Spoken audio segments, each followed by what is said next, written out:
Yeah. Miltos, thanks so much, and thank you to you and Paris and the team at Ophthalmica for asking me to speak again. It's very kind of you. And so I'm speaking to you from a rainy London here. Everything is looking very grey outside, and we have been very bad with our COVID here. And you in Greece have got beautiful weather, and you've done very well in your public health. So congratulations. So I'm going to, I hope, share the screen with you now. I believe I can't see that the screen is shared, but somebody will tell me, I think, if it is not. I just have to change over and go to full screen. I will do that now. And then I hope that looks good from here, okay? So I'm assuming you can see what I can see. So Miltos has just done a really, really nice description of how wavefront sensing works, and familiarized you with that, and emphasized the value in routine LASIK treatment. What he maybe didn't say is that over and above visual quality, there are some other important reasons for doing wavefront guided treatments routinely, and not least protection from human error. The data is sent straight from your sensor to the laser, and it avoids any difficulty with typing in the wrong numbers. And that's a really important thing, I think. It's also about twice as accurate as manifest refraction in estimating cylinder in particular. It's more accurate. So those are good reasons for using it routinely. Now, I see that Dimitri is going to talk about keratoconus and cross-linking and combinations of wavefront sensing and cross-linking treatment later. And that's something that's really worth staying in the seminar to see, because it's an important topic. And so I won't cover that here. When I wrote the questions last night, I thought I was speaking on that, but then I read the program today. I'm so sorry to be so disorganized. So, but I will fill in a corner here, which I think is really important, and that's the general approach to irregular astigmatism. We're going to talk about how the place for lasers in that. But if you want to wake up for one moment and hear one sentence only, this is it, okay? That the lasers are for fine tuning, okay? Do not try to do a gross corneal shape correction with the laser. Once you have got the vision to about the driving standard, that kind of area, then is the time when you can fine tune it with the lasers. If your patient is not even seeing the top letter on the chart, you need to do some other things first. So we're going to talk about that here. So I need to see my presentation to advance it. I'm going to go to the screen now. So in irregular astigmatisms, here are some of the situations in which we commonly see it. Post old style refractive surgery like radial keratotomy. I'm going to show you a case at the end here. After corneal transplantation, we see it all the time. Keratoconus, yep, we see irregular astigmatism there. After infection, it's not just the loss of corneal transparency in a scar, it's the irregular optical shape as well. And there's two little areas that you may be a little bit less familiar with, but they come up all the time. One is epithelial basement membrane dystrophy. Everybody knows about recurrent epithelial erosions in basement membrane dystrophies, but everybody ignores the detriment to vision. It's quite a prominent cause of low-grade irregular astigmatism, and it's very easy to fix. And then there's the Saltzman's nodular change. And again, I'm going to show you a little tip about managing those. So there are lots of different numbers on different topographers describing irregular astigmatism. None of them is very useful clinically. The only thing that really matters is a trial contact lens fitting, or if you don't have that, a pinhole test is the next best thing. And the difference between the corrected acuity in spectacles and the corrected acuity in a rigid contact lens gives you the quantity of irregular astigmatism you've got. So that's the only test that really matters. Aberrometry is helpful. The summary index that Miltos has just described, the root mean square of the higher order aberrations, is quite a good measure of irregular astigmatism too. And you then have the topography and the tomography. And we'll tell you how those play in, particularly OCT corneal tomography.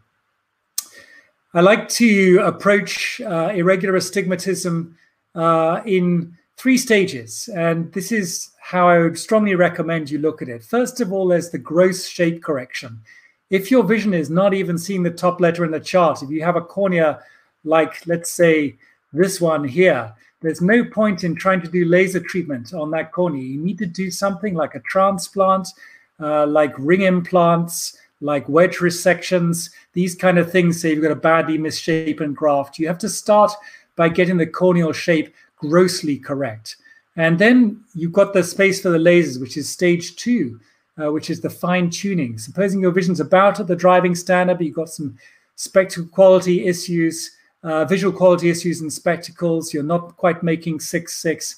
These are the kind of patients who do really well with a laser treatment. And the laser treatment that I recommend is a trans PRK. We'll talk about that in a minute, but you're seeing that in the right-hand screen here. And if you look at this, you can see the laser pulse pattern coming down here, going straight through the epithelium and delivering the treatment in the stroma. And there's a really good reason for doing these treatments transepithelial, which I'll show you just now. And then once you have good spectacle corrected acuity, don't stop there. You can implant an ICL or indeed do another surface laser treatment to get rid of the lower orders, provided you don't have a problem with corneal shape stability like one of the ectasias. Dimitri is going to tell you about that later. So what about the gross correction? What can we do? Or superficial keratectomy, I'll show you 2 special circumstances where that's important. But basically, if Bowman's layer is intact, that's where you should start. Wound revisions, if you've got a problem after a graft, an obvious step in the wound, something like that. Keratoconus, where the vision is worse than the driving standard, but you haven't quite reached the territory of a corneal graft, then you're looking at ring implants. Astigmatic keratotomy, there's a double AK with a femto laser you're seeing here, very useful after a graft, and grafting as well if you just need to start again. So that's the gross correction, but there's 2 special circumstances I want you to be aware of, first of all, where if you do an OCT and you see that the Bowman's layer is intact, then you want to start with just scraping the surface, okay, or peeling these lesions off. Because if you have Bowman's intact, you'll find that there's a clean anatomical plane underneath. And that particularly applies to Saltzman's nodular degeneration. Don't try sharp dissection here. Otherwise, you'll end up making the corneal shape worse. Just slip some forceps underneath these lesions and peel them off. You can even do it at the slit lamp. And this is the epithelial basement membrane dystrophy I was talking about here. This patient doesn't have recurrent erosions, but they may do. But that's not the problem here. It's poor vision. And you regularly see people coming up for, say, cataract surgery, and they have rather poor quality topography, and they have this appearance of the cornea. If you just do alcohol debridement, pretend you're doing a LASIK, 20% alcohol, and rub this epithelial basement membrane deposit off, come back 6 weeks later when the epithelium has remodeled, and repeat the biometry, and then you'll get much better results from your cataract surgery. So look out for epithelial basement membrane dystrophy and use alcohol debridement as a way of fixing it and polishing the vision before you do your other interventions, like, for example, cataract surgery. And avoid sharp dissection when you have an intact Bowman's. What about when you don't? Here's a dystrophy here. I think that's a Rice Buchler's. And have a look at this OCT and look what the epithelium is doing. You can see it's thickened over the valleys and thinned over the peaks there. The epithelium ablates at about the same rate as the stroma in excimer laser treatments. And it's the best masking agent we have. It naturally smooths out the corneal shape. So for this reason, unless we're doing a very light touch ablation for recurrent erosion syndrome, then it's always transepithelial ablation in a therapeutic treatment. And that's because the epithelium is your friend. You want to leave it on in place. If you have a normal epithelial phenotype but irregular astigmatism, then it's always a transepithelial ablation. And there's a hierarchy in the instruments we use to guide our treatment. If we can get a good wavefront scan sequence, and we often can with modern scanners, then we use that to drive the treatment. That helps us to get the lower orders right first time. If we can't do that, we look at topography-guided treatment, which is the next best thing. And then if we can't get good topography either, we just do a PTK, transepithelial, come back and do a topography-guided treatment later. And the patients need to know that this is an iterative approach. I'm not sure if that's a word derived from Greek, iterative, but meaning that you have to do the thing and then be patient, look again, and then repeat the treatment. So surface laser treatments, you often need to repeat them. They're safe to repeat them, but the patient has to be patient and wait for the visual recovery. And they need to know this at the start, that they need to have a very patient approach.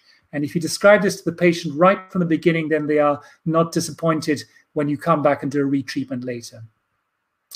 So Miltos has already told us the key advantage of pyramidal aberrometry over conventional Hartmann-Shack aberrometers is you don't have this problem in irregular corneas of spot crossover.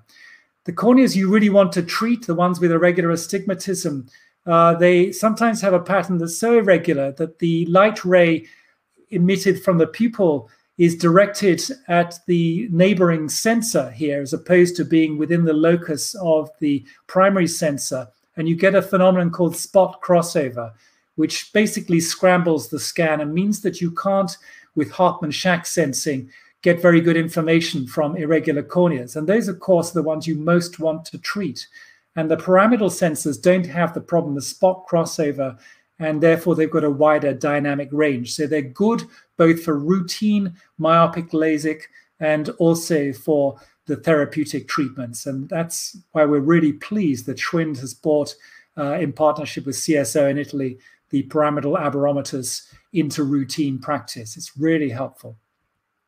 I'm going to finish with an example case here. This is an old radiokeratotomy case, and really the story here is in the placebo images. If you look on the right-hand side, the spectral corrected acuity, well, it's okay. It's about in the area of the driving standard. That's within range for the laser. If you look carefully here, you just see the old keratotomy incisions here in the placebo image. And this you can approach with the laser straight away. But look at this one. This is an absolutely awfully irregular image. There's clearly something going on here. And it's a large epithelial plug in a transverse incision here.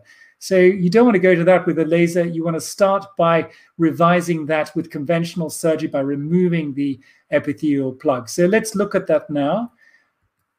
Here we are with the right eye. We're going to go straight to the laser with that. And we're going to look at our scans, see if we have a consistent scan sequence. And we do. Looking at the summary panels here, we're going to select a representative image, the one with the largest pupil, and use that to drive the treatment by double-clicking on that. And this is where we were before the surgery. Have a look at the root mean square of the higher order aberrations there. This is a dioptric equivalent here expressed here. There's 1.5 diopters of irregular astigmatism. And here we're down to about less than 0.6. So about 0.5 diopter, which is way better. And look where the corrected acuity is now. It's gone down to, that's logMAR, so that's 6.6 or 1 in the decimal system, as opposed to 0.5 or about the driving standard here, which is a significant improvement. That's actually less than the driving standard in the UK there. And so that's a really good improvement in the corneal shape from the laser. Slightly myopic result, but that's okay. This is radiokeratotomy. It's going to shift towards the hyperopic side over time. And what about the other eye? Well, this was just a lucky strike. It doesn't always work like this, but we dealt with a plug here, sutured the wound up, released the sutures, and this is the topography we got 9 months later. And so we've come straight to a good acuity there, and this is unaided. But if we hadn't, that's now within range for the laser and easy to deal with a surface laser treatment. So there it is. That's the 1, 2, 3 approach. First of all, make a decision about whether you need to reboot the corneal shape or whether you need to do a superficial keratectomy like that nodular case we showed you, or the epithelial basement membrane dystrophy. Grossly revise the corneal shape if you need to. Once you're within the territory for the lasers, vision around about the driving standard, but not better than that, few visual quality issues in spectacles, then you can really help these patients with a wavefront guided trans-PRK. And if you get a good scan sequence, it's wavefront guided. If you don't, it's topography guided. And if you don't get good topography either, just start with a PTK. And then you can do the lower orders after that. So that's the 1, 2, 3 approach. Makes it very simple therapeutically. I'll leave it there. And I think maybe we're going to do the questions now. I'm not sure about that. Let me go to the talk here. I don't know if the questions are going to come up. Maybe the audience has left the room. Complete silence here. Here are some questions coming. Okay, here we are. So I actually thought I was speaking about cross-linking, so you're going to get this from Dimitri too, but that's okay because it's a really important topic. So 3 key elements for successful cross-linking are riboflavin, UV light, and oxygen. You need all 3. Is that true or is it false?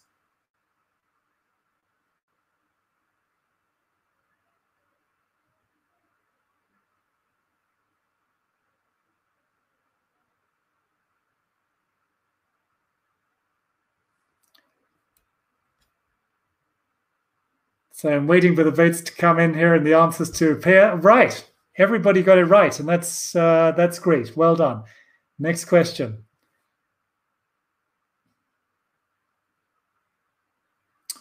So trans-PRK does not make cross-linking less effective, provided that we don't treat too deep. Is that true or is it false? What do the trials show us? In other words, can we do a little bit of laser treatment without destabilizing the cornea with the cross-linking, combined cross-linking and trans-PRK? What do we think of that? Is adding laser treatment safe?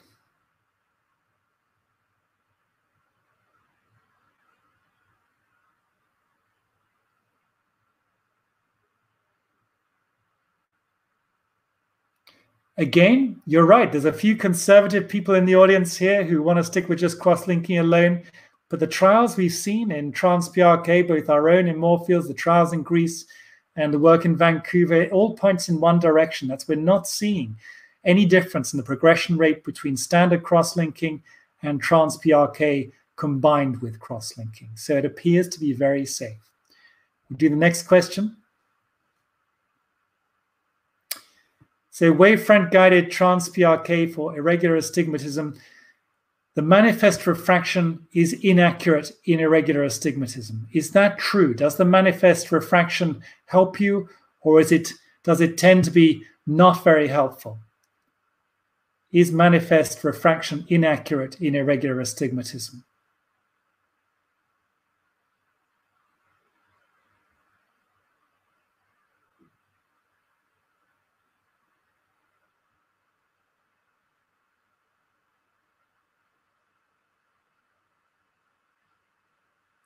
Okay, a difficult question, but the answer is yes, that the more irregular the cornea becomes, the less helpful manifest refraction comes. And the reason it's important to understand that is if you are approaching a laser treatment for a graft, you often get the manifest refraction saying one thing and the wavefront scanner saying a second thing. So go with the wavefront scanner. It decomposes the optical shape of the eye without being confused by irregular astigmatism, whereas manifest refraction, you're trying to fit a regular toric lens shape over an irregular cornea, and it's never going to be very accurate. And so don't be confused by a disagreement between your manifest refraction and your wavefront refraction when you're planning wavefront-guided treatment, particularly in irregular astigmatism. Is that it? I think we have 3 questions. I don't know if we have any more. Oh, we have another one. Here we are.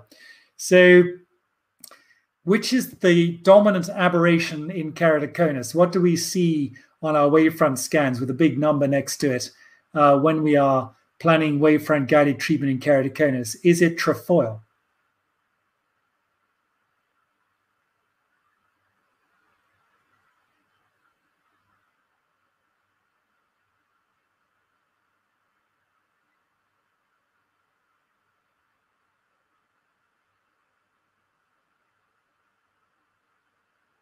Okay, difficult question, but the answer is false. It's not trefoil. The dominant aberrations are coma, number 1. Think of the corneal shape. Think of what Miltos was telling you about coma earlier on. But also we see a lot of spherical aberration too. So those are the big 2 aberrations. If you only address those and none of the others, you are still doing the patient a big favor. So I don't know if we have any more questions or time for that, or whether that is it. I think we are running out, Miltos, yeah? I think we're running out of time, but it was an excellent talk once again, Bruce. And yeah, I don't know if I'm sure that Dimitri will address some of these issues later on, but I don't know if Dimitri wants to have a question in this. Yeah. Can you hear me? Hi. Yeah. Good afternoon to everybody. Yes, I do have a question for Bruce. Hi, Bruce. Hi, Dimitri. I have to admit that working with Amaris is great fun. It's really fun to play and work with.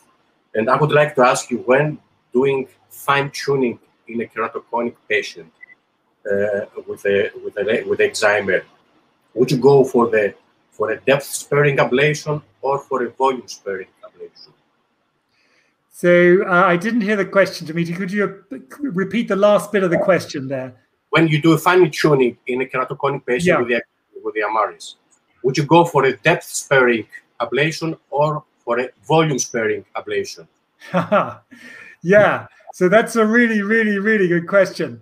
And I can tell you what I have been doing, and then I can tell you the right answer, okay? So we use a depth-sparing ablation because that is what we have the clinical trials data for. But the correct theoretical approach is to use a volume sparing approach if most of the ablation pattern is in the periphery of the cornea, which it often is in keratoconus. You often see an arc in the superior corneal periphery where the deepest ablation is.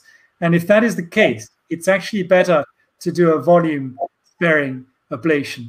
Now, the person who can explain why that is the genius behind Schwind's laser programming software, which is Sam Mosquera, who you will get to know. But that is the answer. So when you look at your ablation pattern initially, most of the depth is in the periphery, then the correct approach is volume sparing.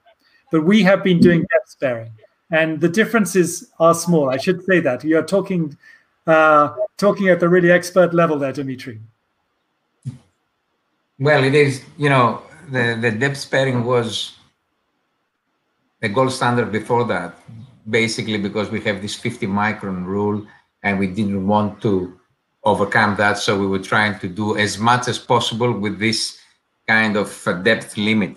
But as you quite right say, we almost all the time we see this kind of hyperopic ablation on the top of the cone, trying to bring the cone more into the central position. And that's why the volume sparing is probably make more sense. But I think we have time to discuss all that in one of the Schwind users meeting in the future, maybe in a better environment once the coronavirus has been leaving us for good, or at least for a while until we get vaccination and everything.